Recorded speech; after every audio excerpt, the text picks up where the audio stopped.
Hey, what's up everyone? Welcome back to the channel. My name is Travis. Today we're going to be answering a question from the comment section of a previous video, and hopefully I can help you out. So TMSM says, so I'm having some algae problems with my low nutrients, basically a false reading on the test kit. Should I do big water changes or let the nutrients go higher for manual removal? So I kind of broke this down in the previous video, but I have no problem going into a little bit more detail and hopefully guiding you in the right direction. Now, the first thing you have to understand is no two approaches are going to be the same. Now, there's general things that you can do with every setup that's having an algae problem, but the reality is every system is different. So one system might have a canister filter, one might have a bunch of bio bricks or bio balls, another one might not have a big enough skimmer, might not have a refugium. We see all these different things that could basically determine what our next step is going to be. So the first thing you want to do is manual removal. That is the true and all. You have to get as much of that algae out of the system as possible because that algae is actively uptaking the nutrients within the water column. So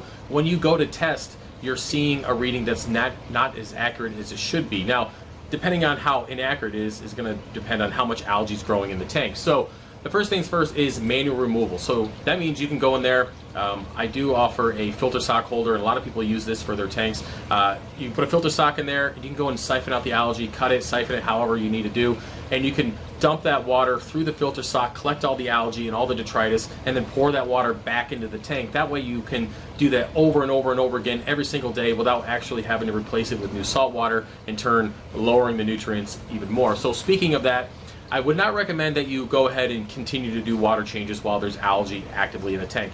Now, I would say if you don't have coral in the tanks, specifically SPS, then yeah, you can do some water changes to help bring those nutrients down a little bit quicker. But if your nutrients are already really low or close to zero, then doing water changes on top of that might further stress your SPS coral, and that's the last thing you want to do. They're probably already stressed out and don't have enough food as it is because of the algae is consuming it within the water column. So don't do water changes if you have a lot of SPS, at least until you can get the algae out of the tank, or as much of it as you possibly can. So manual removal, adding some hermit crabs. I know some people use a sea hare, I think that's what it's called. I'm not a big fan of them because once there's no food for them to eat, they usually die and then they go nuclear. I think that's the term they're using.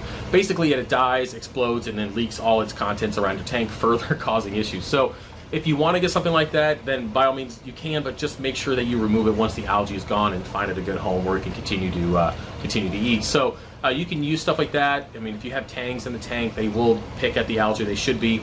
If you have a bunch of tangs in your tank and they're not eating the algae, stop feeding the damn tangs because they will eventually find the algae and help consume it.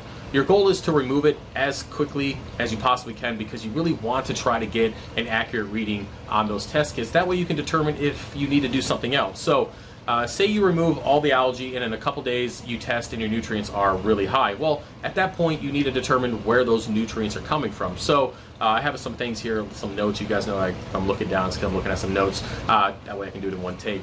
But anyways, so finding the source of nutrients. I talked about this probably 100 times, and here's 101. Look at your RODI system. Make sure you have zero TDS water coming out. It's very important. Look at your feeding methods. If you're feeding dry foods or a lot of nori or a lot of stuff that's really nutrient dense, try to remove that stuff and go more natural, like mysis has less nutrients, as in nutrients that can contaminate the tank but still provides enough for your fish and inverts, all that kind of stuff. And then also look at your setup.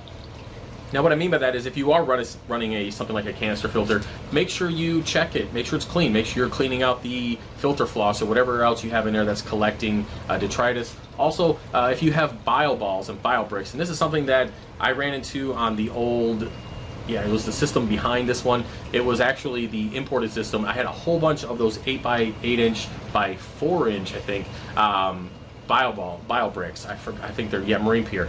And what happened is if you are not using something like mechanical filtration, filter sock wise, or filter floss or pads before the water gets to the bio bricks, well, the bio bricks will be your mechanical filtration. They will collect the detritus and all that kind of stuff, and that's the last thing you want. So if they're collecting that detritus and you have them in your tank, they're probably full of junk, and they're probably just leaching nitrates and phosphates back in your tank, and again, you don't want to do that. So a lot of people who have those and have excess nutrients, I usually tell them just to remove them from the system.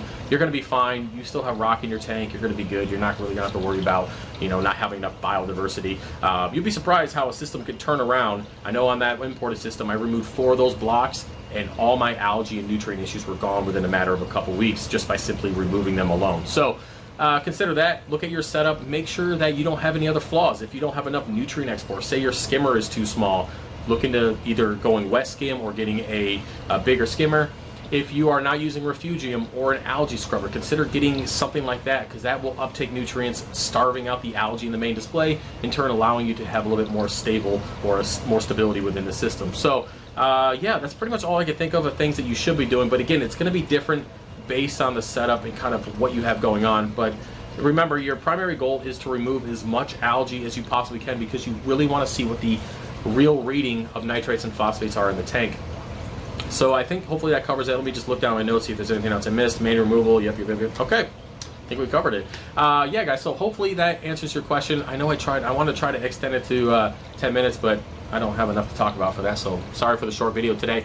If you guys have any other questions, or you think you can add something to this, feel free to put it in the comment section, and yeah, I will answer your question in the next video. Again, we're trying to do this for the next 30 days. We did 7 days in a row, which is pretty good. I appreciate all the feedback and all the encouragement and all the support you guys have. And speaking of support, if you want to support the channel, what I do down here, head over to FishOfHex.com. Use the promo code WELCOME back at checkout for 5% off. And yeah, I really appreciate the support, and I'll see you guys tomorrow. Peace.